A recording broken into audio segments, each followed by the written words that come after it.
Zdravím vás, momentálne sa nachádzame v Istanbule na letisku a letíme do Dohy. Už teraz máme polhodinové meškanie, lebo v Istanbule teraz sneží a odpradávajú z odletovej haly sneh. Kvôli tomu, že je namrznutá dráha, tak už meškáme hodinu a pol a teraz musia ešte očistiť aj lietadlo, lebo všetko mrzne na krídlach, tak to očistujú a preto naberajú lietadla takéto veľké meškania. Počkaj, a neviem, to musím to tak ťažko. Je to trošičku, ale... A jak sa to... Zdravím vás z výletu z Dohy. Už sme po raňajkách. Moc sme sa nevyspali, lebo prišli sme na izbu okolo 4:00, pol 5:00. No, kým sme sa osprchovali, ubytovali, bolo 5 hodín, keď sme možno zaspali. Raňajky do 10:30, takže sme mali o 9:30 budíček. No, to meškanie dvojhodinové, to nás trošku sklamalo. Vôbec sme nečakali, že by mohlo v Istanbule snežiť. Skôr by som to čakal vo Viedni. Takže... Ale hlavne, že sme tu. Čo ma prekvapilo pri check-ine, že ako keď nám portier zobral všetky kufre, boli tu dvaja a hneď za vstupom je skéner rentgenový a hneď vám preskenujú všetku batožinu, či neveziete niečo do hotela. A ináč rýchlo nás začekovali, ponúkli nám aj deky, takže a náhradné vankúše. No dobre, poďme si pozrieť, ako vyzerá izba v hoteli Bentley Luxury Hotel, či je hodný svojho mena Bentley. Tak poďme na to. Je to apartmán v rozlohe asi, myslím, že okolo 85 metrov štvorcových, alebo 89, nie som si istý. No tak sú tu takéto obrovské, no tie dvere môžu mať šírku aspoň 1,20 m, by som povedal, no určite. No, tu máme hneď ovládací panel na všetko, čiže môžeme si tu zadať, teraz tu máme nerušiť, ale keď chceme upratať, tak dáme upratať, teraz nerušiť, vyzdvihnúť, je tu prádlo, keď sa zapnem, svetlo, môžeme intenzitu pridávať, uberať. Neviem, či to vidno na kamere. Hneď za vstupom tu máme práčku, že si môžete oprať aj to WC s umývadlom. Dosť priestranné, čo je super, že môžete ísť aj na druhé WC. Tak. Je to tu obložené všetko mramorom. Hotel už má svoj vek, myslím, že okolo 15 rokov. To najlepšie už má za sebou, už to vidno, ten zub času, že asi rekonštrukcia ešte nejaká neprešla, ale vtedy to bol top hotel, keď ho postavili. No, tuto je komplet vybavená kuchyňa. Chladnička. No, máme tam ešte zlepu na niečo. Mrazák. Ale zaujímavé, máte tu trúbu, umývačku, ale riady tu nájdete, akože žiadne hrnce ani panovice som tu nenašiel, čiže špičkovo vybavená kuchyňa, ale uvariť si tu asi aj tak nič nemôžete, lebo sú tu len šálky, poháriky a to je asi, no to je asi všetko, myslím, že som tam našiel aj príbory a taniere niekde. No, taniere a toto boli príbory. Sťažoval sa na to aj nejaké komenty som tu videl, keď som si pozeral recenzie, že tu nie je vybavená kuchyňa proste týmito vecami. No, tu je dcéra. Ty ako hodnotíš izbu? V pohode. Bola si zacvičiť v gyme a poslali ho preč, že nemá ešte 15 rokov. Takže asi tak. Dobre, tak toto vyzerá vlastne obývačka.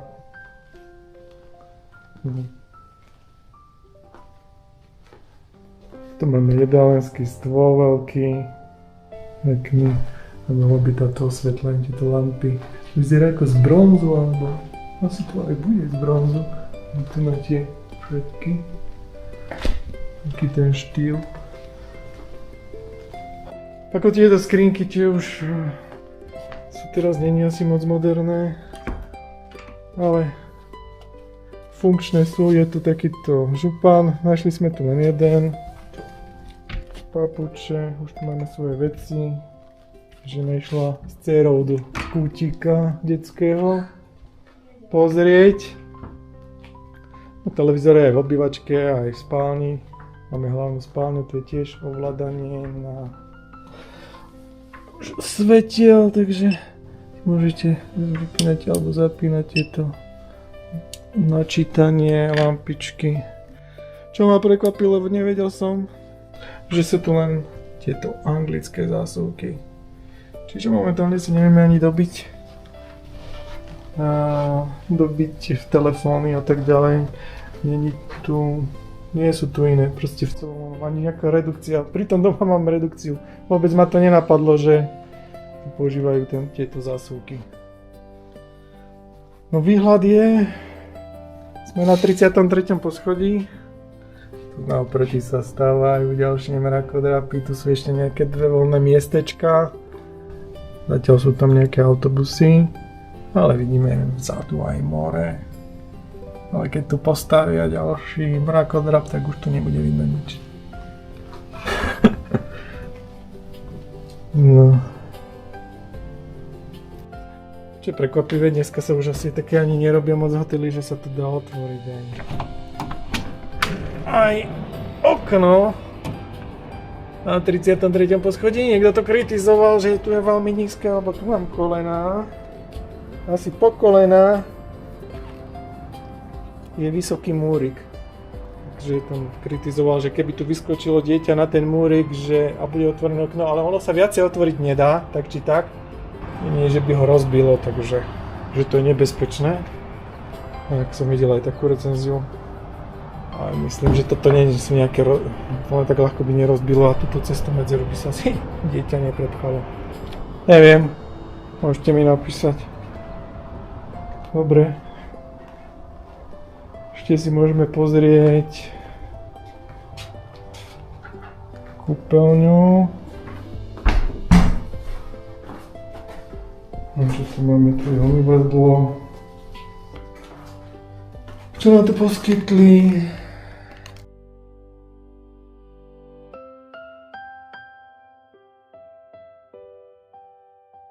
Čo je prekvapivé, že sú tu aj zubné kevky. To už sa tiež moc nevidí v hoteloch. Aj takéto mydielko. Aj normálne. No, tu máme také vecko za presklenými dverami, ale je to tak trošku bokom, takže to až tak nevadí. Ale mám radšej, keď je aspoň mliečne sklo alebo s nejakými pásmi. Je tu bidet. Telefónik, keby ste potrebovali niečo súrne vybaviť. Aj sprcha.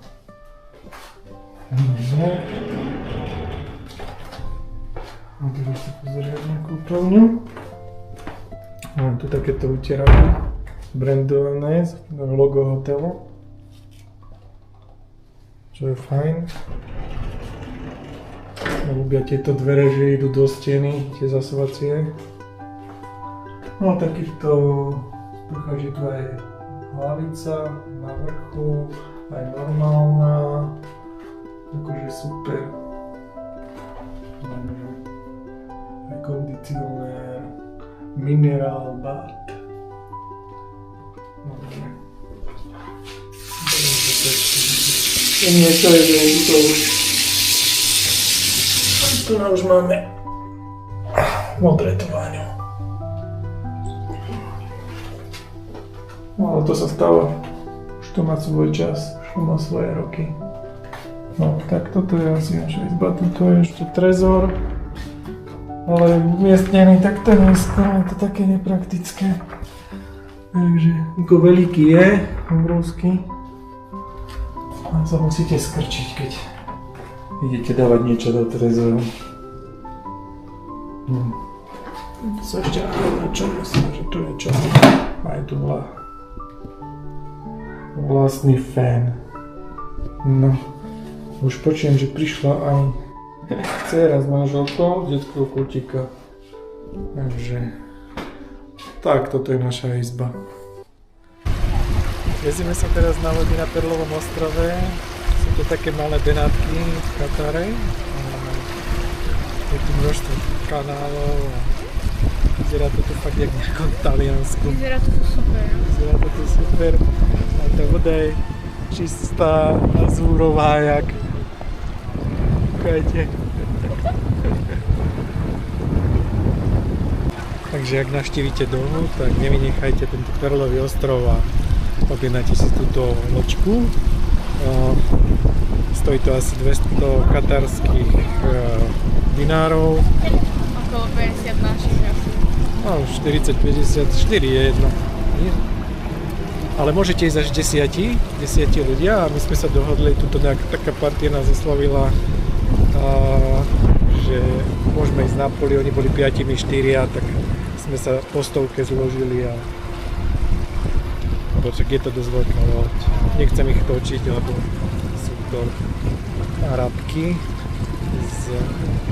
to je nejaká pani z univerzity tu na Arabskej. Ale je to tu parádne. Wow, pozri na to. Teraz vám ukážem, kam ideme.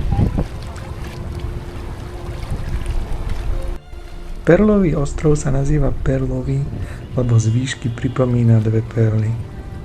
Perlový ostrov začali stavať v roku 2004 a v roku 2012 boli dokončené prvé časti. Cena projektu sa odhaduje na 15 miliard dolárov. V súčasnosti má ostrov 4 milióny metrov štvorcových, ale výstavba stále pokračuje. V Dubaji je slávny Palmový ostrov a v Dohe zasa Perlový ostrov. Dostal názov podľa pôvodných obyvateľov, ktorí sa dlho živili lovom perál. Ako zbohatli obyvatelia Kataru. Našli veľké ložiská ropy a veľké ložiská plynu.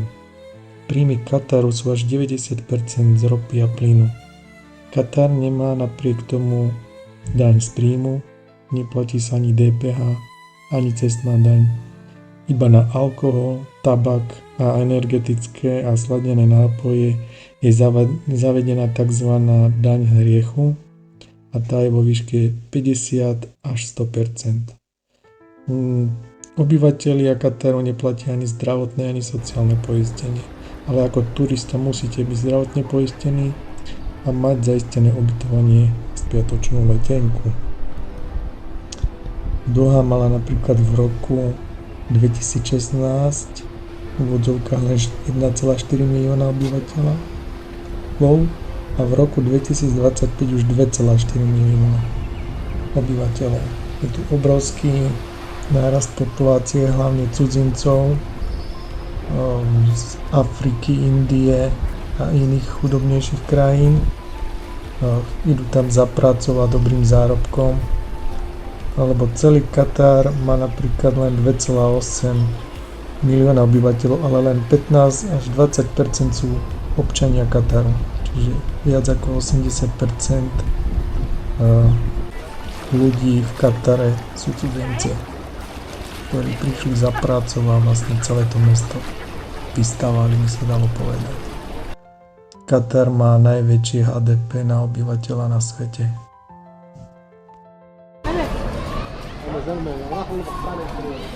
Sme na moste Benátskom, kopia Benátskeho mostu. A ideme sa teraz pozrieť na schody pianové, ktoré hrajú ako piano. Tak, let's go! Tu sú schody, ktoré hrajú ako piano.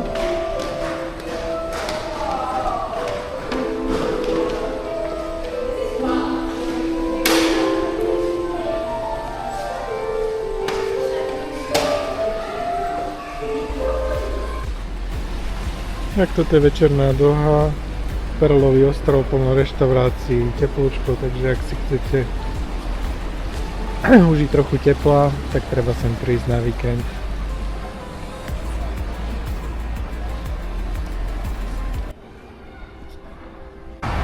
Teraz sme na Perlovom ostrove v Dohe a už sa nám zvečerilo a tuto využívajú svetlo, aj takto osvetlia každú tú palmu. Každá palma takto na ceste osvetlená. Celé je to takto venované. Toto je autobusová stanica, autobusová zastávka klimatizovaná naplno. Aj s televízorom a informáciami.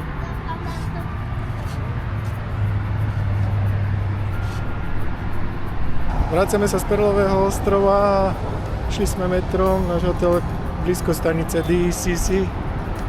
A jak to vyzerá nočná Doha, vysvietená. Abu Bratodráp.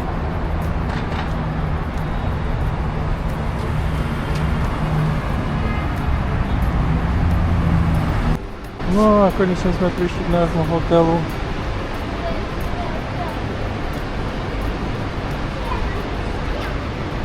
Babi, ako sa vám páčil Perlový ostrov? No bol v pohode, len že sme sa tam zasekli. Trošku sme sa zasekli na pol hodinku, ale nevadí. A ja som sa zasekal tiež. Len aby sme sa nezasekli vo byťa, že? Aha. Jasné. Tvoj zvonček o pomoc. Áno, super Miuška, ty sa tomu rozumieš, no a už tu sme na svojom 33. poschodí. Poďme sa pozrieť. Pozrieme sa. Tieto chodbičky sú super a mekučký koberček. Tu sú pekné dverka. Áno. Tie Ja som si dal mofraket potato, to sú tie zemiaky, nejaký mesom, plus slaninu, petrželku. Natálka si dala tiež slaninu a falafel. A Miuška má rada ovocie zeleninu, čiže uhorky a melónik. Máme tu nejakú uhorkovú mintovú vodu, potom tu máme fateh humus, to je taký humus s jogurtom bielým. Ďalej tu je hovädzie párky s grillovanou zeleninou, potom mofraket potato, to som mal včera, mne to veľmi chutilo. Takáto slanina, slaninošunka, no nie je to taká slanina ako u nás, blbo vie čo. Potom tu je lečo, varené vajíčka. Ďalej tu máme falafel, to Natálke chutilo. Potom tu je zelenina na pare v brokolice s karfiolom. Ďalšia zelenina na pare. Oni veľa zeleniny, málo mesa. Tu máme baked beans, fazule v rajčinovej omáčke a faux madames, plus tu je cibulka, pažitka, tuto sú ešte nejaké šalatiky, špenát, ďalší humus, uhorka, no kopec zeleniny, málo mesa v týchto krajinách, čiže tuto boli nejaké salamy, ale málo, oni pravčové nemôžu jesť, olivy, medík a džemy, mlieko, nejaké tieto vločky. Teraz niekto stojí predo mnou, musím počkať. Keď točím, žltý melón, kiwi, červený melón a ananás. Toto nejaké mafiny a tam sú nejaké také tie arabské, sladké, extra také malé na kocky nakrájane. Ale bolo to veľmi dobré. Plus jablka. Páčia sa mi tieto promenády s palmami, kvetmi. Domáci si tu robia stále pikniky, rozložia si stoličky, jedlo, stolík. A normálne si to rozložia tu na trávičke a pekne sa najedia. No aj celé rodiny sme tu videli, nechcem som to ale točiť, lebo sú na to hákliví. Takže celé rodiny normálne rozložia 10-20 ľudí a Normálne si dajú obed takto. Pod palmami pri mori. No. Je to super.